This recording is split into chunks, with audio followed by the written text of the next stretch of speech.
Hello everyone, I'm here today with a review of the Splintered series by A.G. Howard, and it's everything that I could have imagined and better. The second book in the series, Unhinged, came out January 7th, so that's mainly what I'll be talking about in this video, but I am going to give you a brief little synopsis of kind of what the first book was about, and so if you're interested you can go pick it up. I should have a link to both of the books down below so you can click on them and check them out, the first and the second books. I really enjoy them.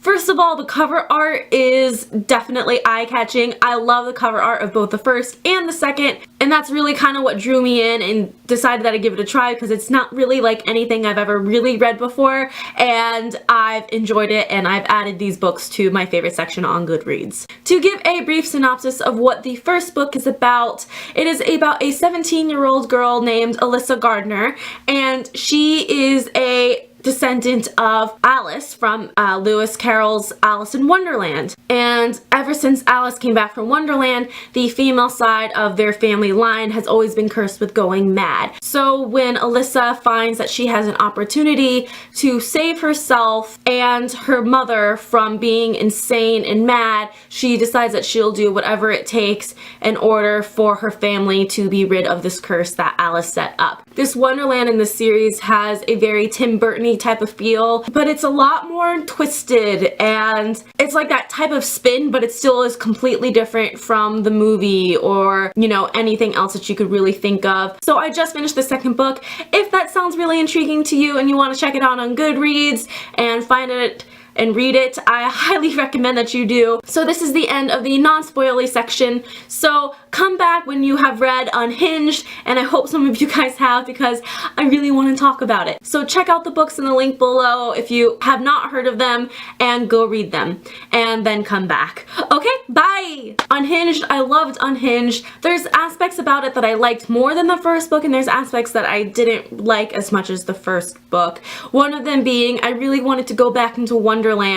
So she doesn't go to Wonderland in this book, and it kind of leaves you knowing that probably the third and the final book is really gonna be spent basically the main whole book in Wonderland. So I understand why the second book has to be in the human realm, so that way it can lead up to the third book, and it shows her struggle between her Wonderland self and her human self, and I get that, but I really loved Wonderland, and that's what really made me so in tune to this whole series, that even though we saw the White Rabbit and lots of Morpheus, you know, and we had those Wonderland elements, I still really miss going into Wonderland. So I'm really actually kind of shocked with myself because I usually don't go for the bad guys in book series, kind of like the more rebellious ones, I guess. But in this book series, for Alyssa, I really like Morpheus.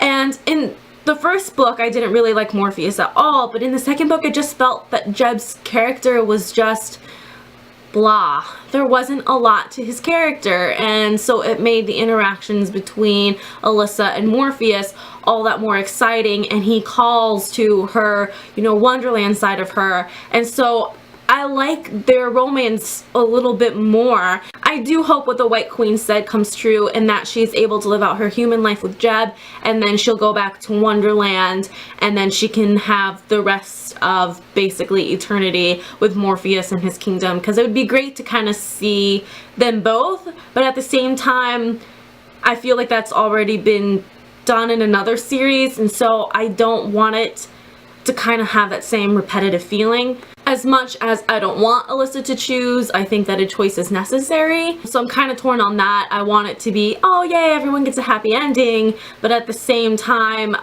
I think that it's important to the storyline if she chooses. And in that case, if she chooses, I hope she chooses Morpheus. I did like how we got to see more of Morpheus's vulnerabilities, and we got to understand him more as a character and as not a trick-lying person, even though he still kind of is, but there is reasons behind why he is what he is, and it's because Alyssa's mom tricked him. He needed to find a way in order to get rid of Red's death speak to Morpheus. There's two things that were kind of like surprising in the book, but at the same time like, oh, come on, really? The first one is when Alyssa has all of her paintings that she does with her blood, and it shows the 4 different queens vying for the crown.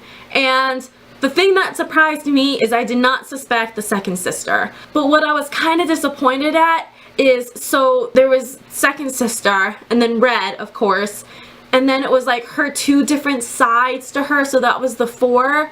I thought for sure it was going to be, second sister really shocked me. I didn't know for sure. But then it should have been, in my opinion, second sister, Red, Alyssa, and her mom. Which leads me to the second thing that I was kind of really disappointed in. When Alyssa almost drowns and her mom is in the hospital and listening to the flowers, I believe, and the flowers told her that someone close to Alyssa will betray her. And so I thought it was going to be her mom. I would have liked to see more of this mom-Alyssa dynamic. And so I thought it was going to be the mother who was going to go after the crown and kind of force Alyssa's hand that way. But I was really disappointed when it was like after she kissed Morpheus or something and she's like, oh, the person who's gonna betray myself was me. Like, that was kind of a letdown. The whole time through the book was like, who's it gonna be? Who's it gonna be? And thinking it might be Jeb or it might be the mom. Who is it? Who is it going to be? And then it was herself. I kind of felt like it was a letdown, and so that's one of the 2 things I wish I could have changed. I really do like the ending, however. You know, everyone that she cares about is in Wonderland and separated, and she wants to do everything she can to get back. So the last chapter was really a shocker for me, and I was like, man, Alyssa's got some guts. And how she was in this insane asylum because her dad put her there, and she's, you know, exhibiting all the signs that her mom did, and, you know, knowing that she's doing this on purpose. And then she asks her dad, what do you think about, you know, getting some of your memories back? Because we were told in this book, which was another shocker, is that her dad used to be in Wonderland and used to be Sisters 2's like dream boy thing, and how Wonderland's made up of dreams, and he was like a great dreamer, and so he was stuck in Wonderland for a while until Alyssa's mom brought him out. So I think it's really interesting, and I think it's going to be such a great twist though in the last book, when obviously her dad is going to help her get back Morpheus and Jeb, who are stuck in this like cast out world for Wonderland creatures. And so I think that was such a great twist to where I just want to pick up the 3rd book. Like, give it to me. I want it now, and I want to be back in Wonderland. So that is all I have for today. I hope you enjoyed everything. Please do not forget to subscribe. You can also follow me on Goodreads and Twitter and Tumblr. And so I'll see you next time when I have a book that I really want to review, which should be soon. So I will see you sometime next week. Bye!